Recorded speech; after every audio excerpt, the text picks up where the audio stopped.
नमस्कार, यूपी दर्शन न्यूज में आप सभी का स्वागत है और मैं हूं आपके साथ पूर्वी राय।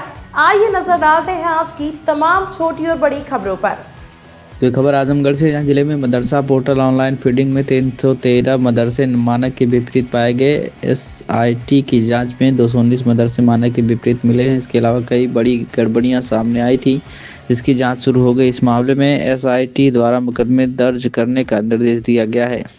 आपको बता दें, दरअसल आजमगढ़ के साल 2009-10 में बिना किसी भौतिक सत्यापन के कई मदरसों को मान्यता और अनुदान देने का मामला सामने आया था। इसमें लगभग 10 साल बाद 2017 में इस बात की शिकायत प्रदेश सरकार से की गई थी। साल 2017 में इस मामले की जांच की गई तो पता चला कि आजमगढ़ जिले में करीब 700 मदरसे संचालित हो रहे हैं, जिसमें से 387 मदरसे सरकारी नियमों और मानकों के मुताबिक वैध थे, जबकि 313 मदरसे ऐसे भी थे जिसमें बहुत सारी गड़बड़ियां थी।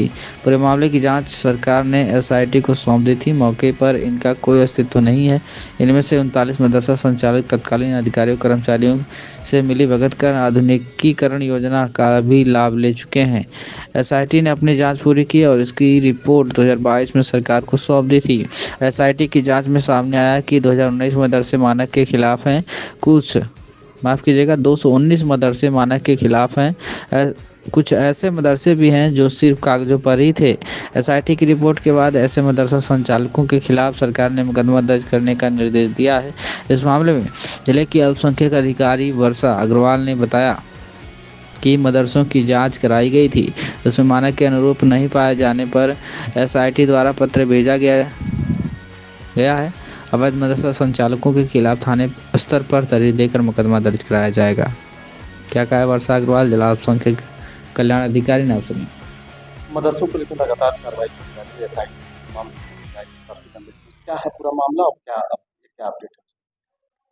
मदरसा पोर्टल में सत्यापन कराया गया था। मदरसा पोर्टल की जब कार्रवाई चल रही थी तो उसमें जो मदरसे मानक विहीन थे या अधो मानक वाले थे, तो उन मदरसों के खिलाफ एसआईटी की जांच बैठाई गई थी। उन्होंने जांच कर ली तो उसके बाद एफआईआर के निर्देश शासन से निदेशालय को प्राप्त हुए थे, जिसके क्रम में हमें भी पत्र भेजा गया।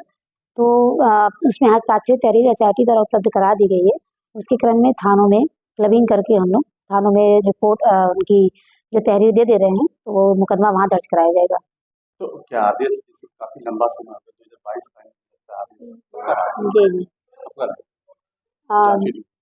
निर्देश 2023 के थे। जी जी, कितना लंबा समय नहीं जांच नहीं हो रही थी, हमें चाहिए थी तहरीर, जिसके क्रम में मुकदमा दायर होता। तो तहरीर प्राप्ति में देर लगी और दूसरी बात है कि मदरसे भी बहुत बड़ी संख्या में 219 मदरसे हैं, तो उसमें टाइम लगना स्वाभाविक था। और हमें पिछले हफ्ते प्राप्त हुई है तहरीर, तो उस पर हम कार्रवाई करवा रहे हैं अगले दर्जे में।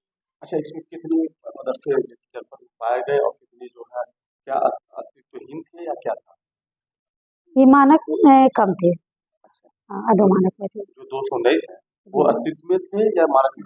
मिक्सअप है, किसी में कुछ मानकों में कमी थी तो कुछ में दूसरे जसूस भी थे। तो उसी पर जी जी।